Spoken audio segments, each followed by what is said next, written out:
आजकल social media पर hashtag boycott Turkey हर तरफ ट्रेंड कर रहा है। ऐसे में अब इस विरोध की लहर ने तुर्की के सेब को भी अपने निशाने पर ले लिया है। दरअसल भारत पाक के बीच बड़े हालिया तनाव में तुर्की की भूमिका ने कई सारे सवाल खड़े कर दिए हैं। तुर्की ने पाकिस्तान को ड्रोन देकर अपने ही पैरों पर कुल्हाड़ी मार ली है।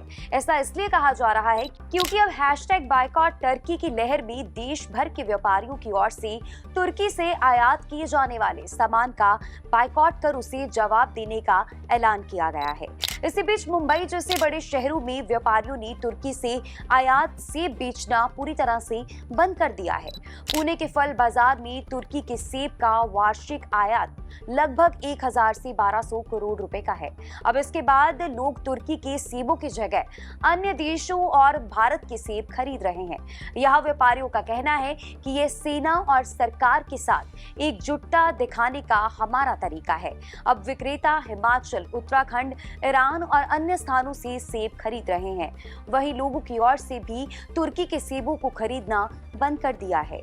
ऐसे में तुर्की से आने वाली सेबों की बिक्री पूरी तरह बंद हो गई है। इसे लेकर इंटरनेट पर कई सारे वीडियोस भी वायरल हो रहे हैं, जिसमें व्यापारी वर्ग का क्या कुछ कहना है, आइए आपको सुनाते हैं। बायकॉट किया क्योंकि जो एक 5-6 दिन पहले से पाकिस्तान को उसने सपोर्ट किया।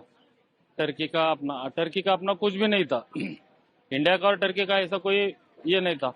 अपन इंडिया खाली टेररिज्म के खिलाफ था पाकिस्तान की तरफ, तो उसके लिए बीच में टर्की का आने का कोई मतलब नहीं था। तब भी टर्की ने सपोर्ट किया, उन्होंने ड्रोन दिए, ड्रोन अटैक हो गया। तो हम लोगों ने मतलब ये सोचा कि कुछ तो भी देशभक्ति के ऊपर कुछ तो भी करेंगे।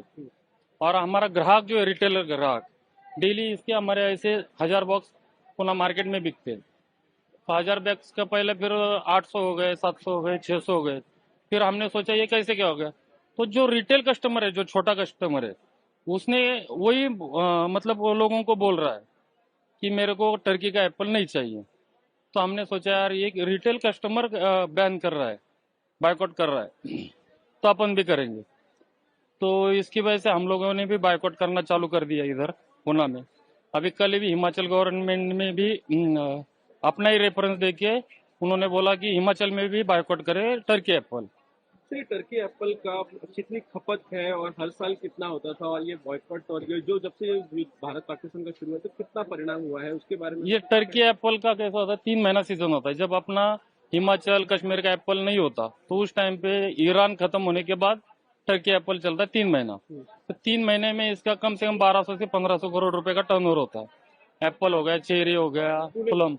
हाँ, तो उन्होंने भी सोचना चाहिए था कि अगर ये पुणे में ये हो गया तो पूरे महाराष्ट्र में, ऑल ओवर इंडिया में कितना उनकी इकोनॉमी के ऊपर फर्क पड़ेगा।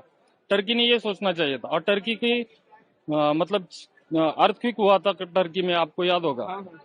तो सबसे पहला उनको मदद के लिए फ्लाइट गया था, अपना गया था, डॉक्टर, मेडिकल, ये सब कुछ। तो ये उनका पहला फ्लाइट अपना था इंडिया का। तो उन्होंने, और जब अपने खिलाफ पाकिस्तान लड़ रहा है तो पहला भी फ्लाइट टर्की ने अपने खिलाफ ही भेजा। तो ऐसे गद्दार लोगों का एप्पल हम काय को खाएंगे, तो इसके लिए हमने बायकॉट कर दिया।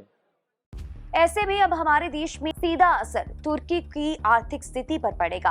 और इस लहर ने ये बात भी साबित करती है कि जब बात देश की सुरक्षा और सम्मान की हो तो व्यापार और राजनीतिक समर्थन कहीं ना कहीं एक दूसरे से जुड़े होते हैं और एकजुटता से आगे बढ़ देश की एकता की मिसाल बनते हैं।